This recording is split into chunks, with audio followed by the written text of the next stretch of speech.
प्रिय साहित्यानुरागी मित्रों एवं मेरे प्यारे विद्यार्थियों, आप सबको मेरा प्यार भरा नमस्कार।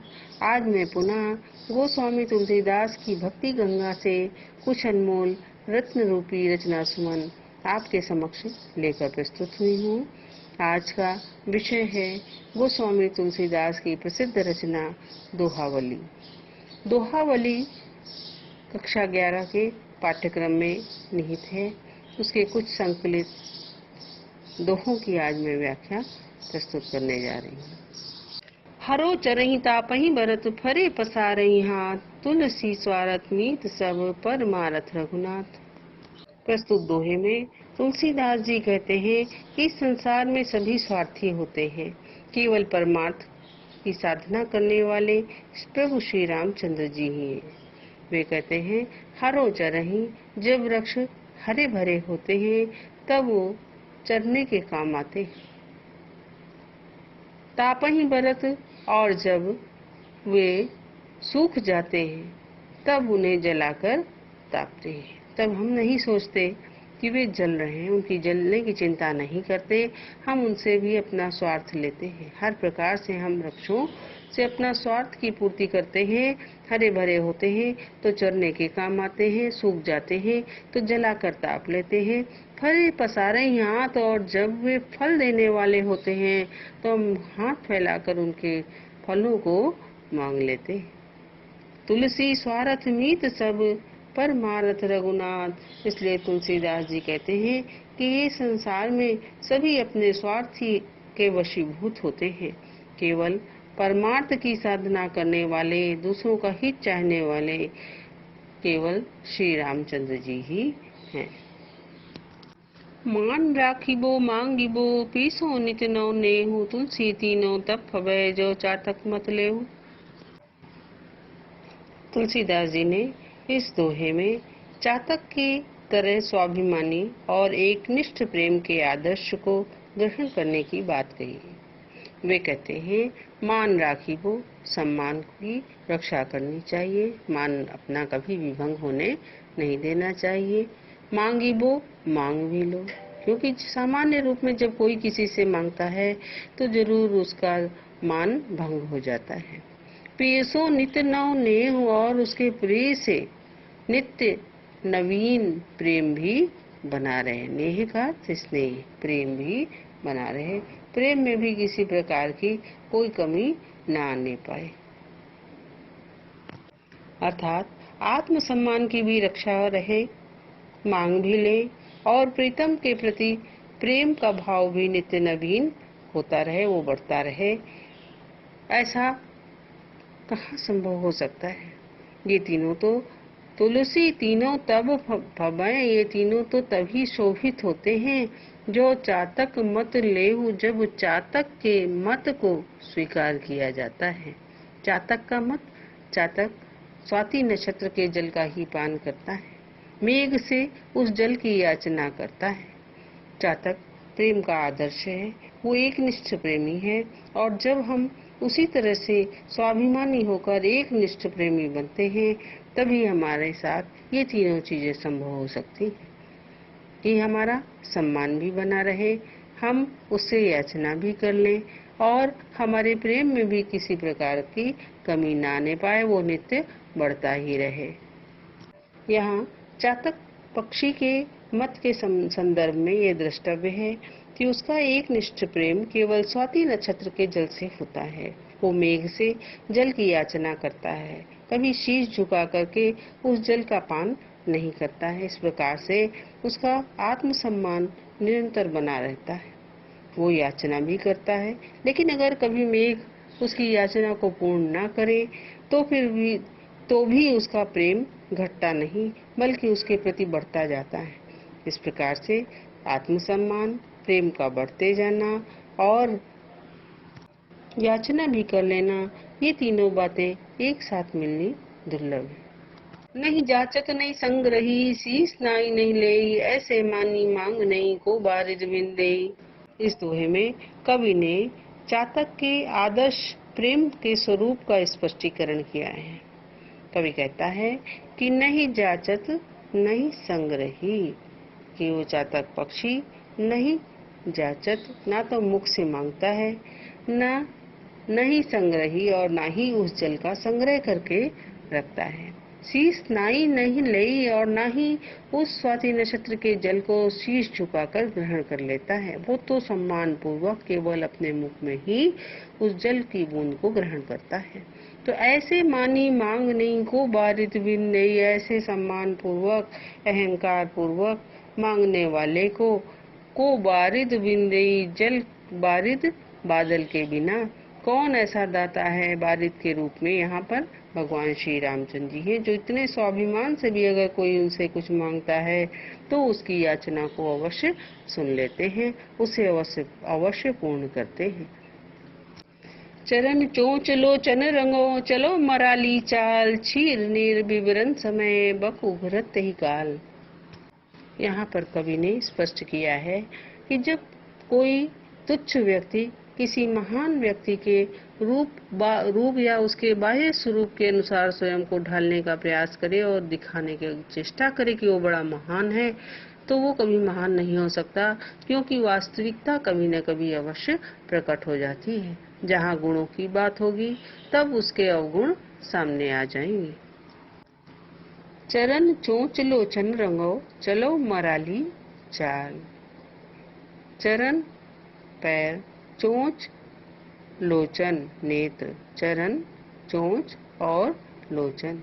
यदि बगुला भी सफेद होता है और हंस भी सफेद होता है, लेकिन बगुला अगर हंस की तरह बनने का स्वांग करे, अपने चरणों को, अपनी चोंच को, अपने नेत्रों को हंस की तरह बना ले, उसके रंग में रंग ले, चलो मराली चाल और हंस जैसी चाल को चलने लगे, तो वो हंस नहीं हो जाता है। क्योंकि क्षीर नीर विवरण समय, बक उघरत ही काल। जब क्षीर दूध और नीर पानी, विवरण समय को अलग करने का समय आता है, तो बक उघरत ही काल, तो बक अर्थात बगुला उसी समय अपनी वास्तविकता प्रकट कर देता है। क्योंकि हंस में ही ये गुण होता है कि वो दूध और पानी का विभाग कर सके, बगुले में ये गुण नहीं होता है। हंस मानसरोवर के तट पर रहते हैं, क्षीर सागर के तट पर रहते हैं, तो उनमें गुण और अवगुण को पहचानने की परख होती है, लेकिन बगुले में वो गुण नहीं होता है। तो जहाँ गुणों की बात आती है, वहीं जो है दुष्ट की यथार्थता सिद्ध हो जाती है। आप कहाँ सब भलो, अपने कहाँ कोई कोई, तुलसी सब कहाँ जो भलो, सुजन सराही सोई।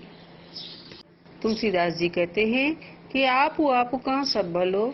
संसार में सभी व्यक्ति केवल अपना ही हित चाहते हैं, अपने लिए ही सब भले होते हैं, लेकिन अपने कहाँ कोई कोई, लेकिन अपनों के हित की चिंता करने वाले तो कोई कोई ही मिलते हैं। तुलसी सब कहाँ जो भलो, सुजन सराही होए। तुलसीदास जी कहते हैं, इस प्रकार इस संसार में जो सबका भला चाहने वाले लोग होते हैं, ऐसे ही सज्जनों की संसार में प्रशंसा या सराहना की जाती है। ग्रह भेषज जल पवन पाई कुजोग सुजोग, होई कुबस्तु सुबस्तु जग, लखई सुलक्षण लोग। इस दोहे में संगति के प्रभाव के विषय में तुलसीदास जी ने बताया है। वे कहते हैं कि ग्रह भेषज जल पवन पट पाई कुजोग सुजोग। ग्रह भेषज, भेषज कहते हैं औषधि को, जल पवन और पट वस्त्र को कहते हैं। ग्रह 9 होते हैं। तो कवि कहता है कि अगर ये 5 वस्तुएं अच्छी वस्तु के संयोग में मिलती हैं, उनका अच्छी चीजों से मिलन होता है, तो वो अच्छी हो जाती हैं, और अगर बुरे के संसर्ग में जाती हैं तो वे बुरी हो जाती हैं। ग्रह अगर अच्छे ग्रहों के योग में आकर बुरे ग्रह भी प्रभाव कम कर देते हैं, उनका भी प्रभाव कम हो जाता है। इसी तरह से भेषज है औषधि। अगर औषधि का अच्छी वस्तु से संसर्ग होता है तो और अधिक लाभकारी हो जाती है।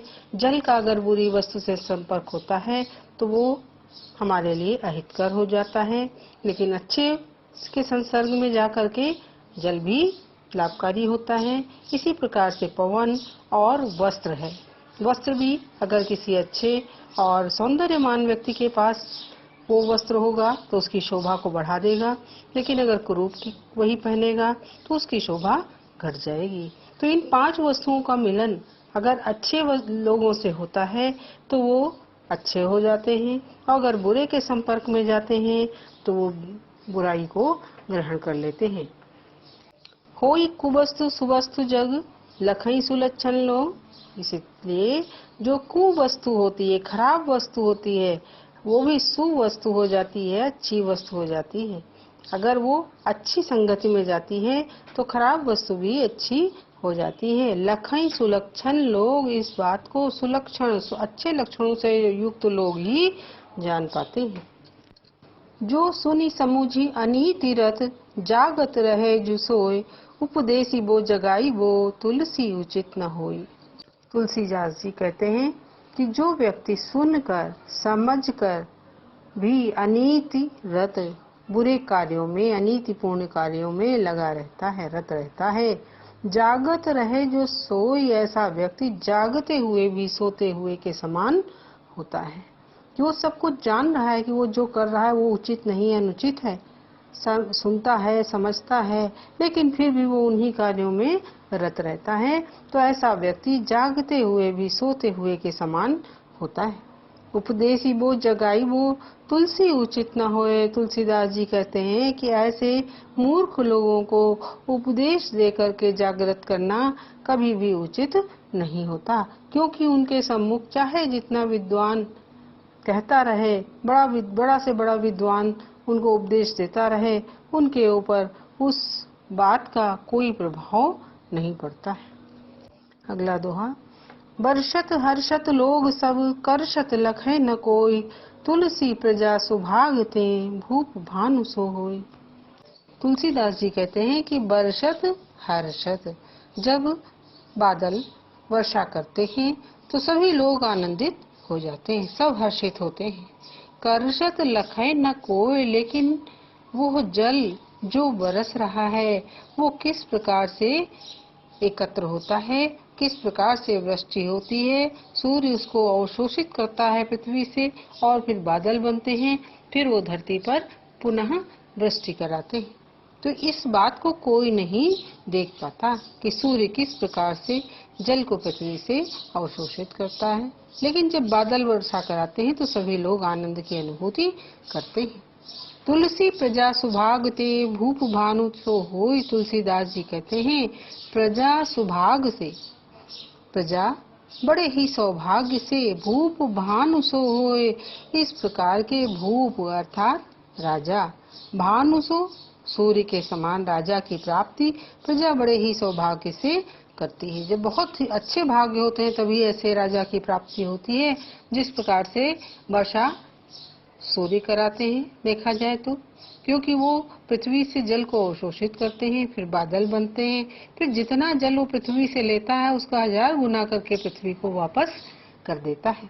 इसी प्रकार से जो राजा होते हैं वो कर रूप में पृथ्वी से धन ग्रहण करते हैं, लेकिन उसका 1000 गुना करके प्रजा के कल्याण के लिए उसे वापस कर देते हैं। तो बड़े ही सौभाग्य से सूर्य के समान किसी ऐसे राजा की प्राप्ति होती है। अगला दोहा है। मंत्री गुरु और वैद जो, प्रिय बोल नहीं भय आस, राज धर्म तन तीन कर, होई बेघी नास। तुलसीदास जी कहते हैं कि मंत्री, गुरु एवं वैद्य, अगर ये तीनों लोग भय के वशीभूत होकर के प्रिय बोलने लगे तो फिर उससे कभी भी किसी का उद्धार नहीं हो सकता है, क्योंकि राज धर्म तन तीन कर, होई बेघी नाश। यदि मंत्री भयभीत हो जाए और प्रिय बोलने लगे तो इस प्रकार से राज्य की शीघ्रता से नाश हो जाता है, राज्य का पतन हो जाता है।